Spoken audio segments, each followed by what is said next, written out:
Sir ಹೇಳಿ.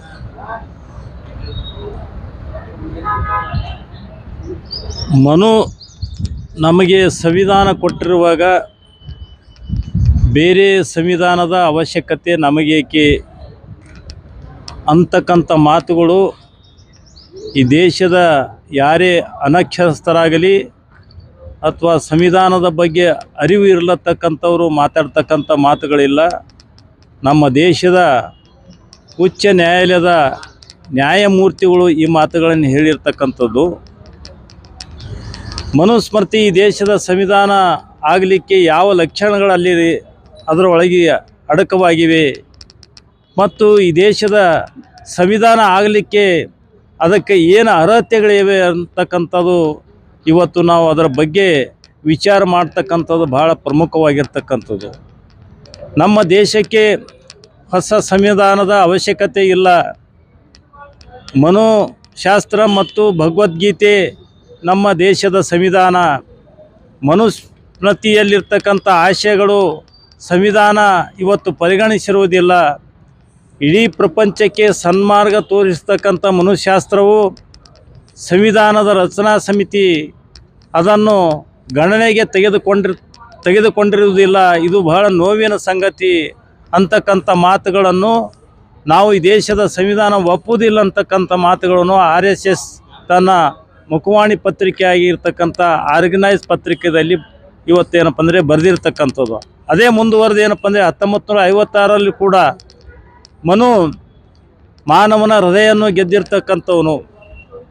ನಾವು ಈ ದೇಶದ ಸಂವಿಧಾನ ಒಪ್ತಕ್ಕಂಥ ಮಾತೇ ಇರೋದಿಲ್ಲ.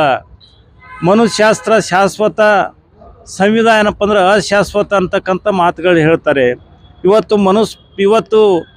ಇವತ್ತೇನು ಸಂವಿಧಾನದಲ್ಲಿರ್ತಕ್ಕಂಥ ಸಮಾನತೆ ಈ ದೇಶದಲ್ಲಿ ಜಾರಿಗೆ ಬಂದರೆ ದೇಶ ಸರ್ವನಾಶ ಆಗ್ತದೆ. ಹಿಂದೂ ಪರವಿರ್ತಕ್ಕಂಥ ವಿರಾಧಿ ವೀರರು ಎಲ್ಲರೂ ದುರ್ಬಲ ಆಗ್ತಾರೆ ಅಂತಕ್ಕಂಥ ಮಾತುಗಳು ಏನಪ್ಪ ಅಂತಂದರೆ ಸಂವಿಧಾನದ ಇದು ಆರ್ಗನೈಸರಲ್ಲಿ RSS ಅವರು ಬರೀತಾರೆ. ಅಂದರೆ ಅವರಿಗೆ ಈ ದೇಶದ ಸಂವಿಧಾನದ ಬಗ್ಗೆ ಇರತಕ್ಕಂಥ ಅಭಿಪ್ರಾಯಗಳು ಏನಪ್ಪ ಅಂದರೆ ಇವತ್ತು ಅವರು ಹೊರ ಹಾಕಿದ್ದಾರೆ. ಇವತ್ತು ಸಾವಿರಾರು ವರ್ಷಗಳಿಂದ ಶೋಷಣೆಗೆ ಒಳಗಾಗಿರ್ತಕ್ಕಂಥ ಸಮುದಾಯ ಇವತ್ತು ಅವರ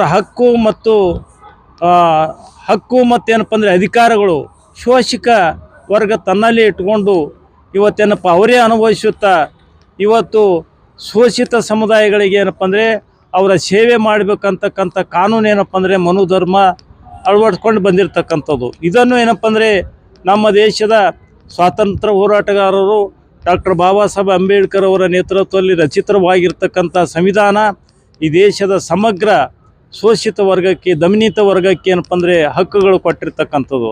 ಆದರೆ ಇವತ್ತಿಗೂ ನೋಡ್ತಾ ಇದ್ದೇವೆ ನಾವು ಮನುಧರ್ಮದ ಪ್ರಭಾವದಿಂದ, ಮನುಶಾಸ್ತ್ರದ ಪ್ರಭಾವದಿಂದ ಇವತ್ತೇನಪ್ಪ ಅಂದರೆ ವರ್ತಮಾನ ಕಾಲ ಆಗಿರ್ಬೋದು, ಭೂತಕಾಲ ಆಗಿರ್ಬೋದು, ಭವಿಷ್ಯತ್ ಕಾಲದಲ್ಲಿ ಕೂಡ ಇವತ್ತಿಗೂ ಕೂಡ ನಿರಂತರವಾಗಿ ಏನಪ್ಪ ಅಂದರೆ ದಲಿತರ ಮೇಲೆ ದೌರ್ಜನ್ಯ ಇವತ್ತೇನಪ್ಪ ಅಂದರೆ ನಿರಂತರವಾಗಿ ನಡೆದಿರ್ತಕ್ಕಂಥ. ಅದಕ್ಕೆ ಪ್ರಮುಖ ಕಾರಣ ಇವತ್ತೇನಪ್ಪ ಮನುಸ್ಮೃತಿಯ ಪ್ರೇರಣೆಯಿಂದ ಆಗ್ತಾ ಇರ್ತಕ್ಕಂಥದ್ದು.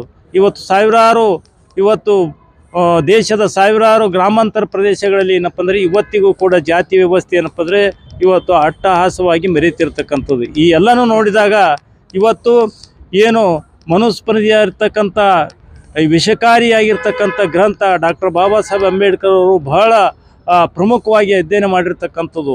ಅದನ್ನು ಅಧ್ಯಯನ ಮಾಡಿಕೊಂಡು ಇವತ್ತು ಮನುಶಾಸ್ತ್ರ, ಮನುಧರ್ಮ, ಮನುಗ್ರಂಥ ಈ ದೇಶದ ಮಹಿಳೆಯರಿಗೆ ಮತ್ತು ಶೂದ್ರರಿಗೆ ಅವಮಾನಕರವಾಗಿರ್ತಕ್ಕಂಥದ್ದು. ಮನುಗ್ರಂಥದಲ್ಲಿ, ಮನುಶಾಸ್ತ್ರದಲ್ಲಿ 12 ಅಧ್ಯಾಯಗಳಿರ್ತಕ್ಕಂಥದ್ದು ಮತ್ತು 2694 ಶ್ಲೋಕಗಳಿರ್ತಕ್ಕಂಥದ್ದು. ಬಹುತೇಕ ಶ್ಲೋಕಗಳಲ್ಲಿ ಏನಪ್ಪ ಅಂದರೆ ಶೂದ್ರರಿಗೆ ಮತ್ತು ಮಹಿಳೆಯರಿಗೆ ಅವಮಾನಕರವಾಗಿರ್ತಕ್ಕಂಥ ಅಂಶಗಳನ್ನು ಕೂಡಿರ್ತಕ್ಕಂಥದ್ದು.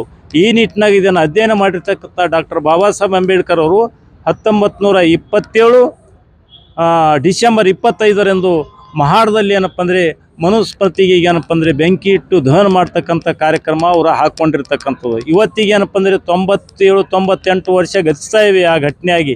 ಇವತ್ತಿಗೂ ಆ ಚಾರಿತ್ರಿಕ ಹಿನ್ನೆಲೆಯಲ್ಲಿ ನಾವು ಡಾಕ್ಟರ್ ಬಾಬಾ ಸಾಹೇಬ್ ಅಂಬೇಡ್ಕರ್ ಅವರ ಹಾಕಿಕೊಟ್ಟಿರ್ತಕ್ಕಂಥ ಅದು ಮನುಧರ್ಮ ಗ್ರಂಥ ಸುಡ್ತಕ್ಕಂಥದ್ದು ಇವತ್ತು ಕರ್ನಾಟಕ ರಾಜ್ಯದಲ್ಲಿ ಸಂಘರ್ಷ ಸಮಿತಿ ಇದೇ ಡಿಸೆಂಬರ್ 25ರಂದು ಕಲಬುರಗಿಯಲ್ಲಿ ಸ್ಮೃತಿ ದಹನ ಕಾರ್ಯಕ್ರಮ ಹಮ್ಮಿಕೊಂಡಿರ್ತಕ್ಕಂಥದ್ದು. ಅಂದು ಏನಪ್ಪ ಅಂದರೆ 25ರಂದು ಇವತ್ತು ವಲ್ಲಭಾಯಿ ಪಟೇಲ್ ಚೌಕದ ಮುಖಾಂತರ ಡಾಕ್ಟರ್ ಬಾಬಾ ಸಾಹೇಬ್ ಅಂಬೇಡ್ಕರ್ ವರ್ತದ ಮುಖಾಂತರ ಬೃಹತ್ ಮೆರವಣಿಗೆ ಮುಖಾಂತರ ಬಂದು ಅಲ್ಲಿ ವಿನೂತನವಾಗಿ ಏನಪ್ಪ ಅಂದರೆ ಮನುಸ್ಮೃತಿ ದಹನ ಕಾರ್ಯಕ್ರಮ ಹಮ್ಮಿಕೊಂಡಿರ್ತೇವೆ. ಈ ಕಾರ್ಯಕ್ರಮದಲ್ಲಿ ಪ್ರಗತಿಪರ ವಿಚಾರವಂತರು, ಬೇರೆ ಬೇರೆ ಸಮುದಾಯದವರು, ಲಿಂಗಾಯತ ಸಮುದಾಯದವರು, ಬ್ಯಾಕ್ವರ್ಡ್ರು, ಬೇರೆ ಬೇರೆ ಸಮುದಾಯದವರು ಕೂಡ ಏನಪ್ಪ ಅಂದರೆ ವಿಚಾರವಂತರು ಆ ಕಾರ್ಯಕ್ರಮದಲ್ಲಿ ಭಾಗವಹಿಸ್ತಾ ಇದ್ದಾರೆ. ಸಮಯ ಸರ್? ಅರ್ಜುನ್ ಸಮಯ 12:30 ಗಂಟೆಗೆ.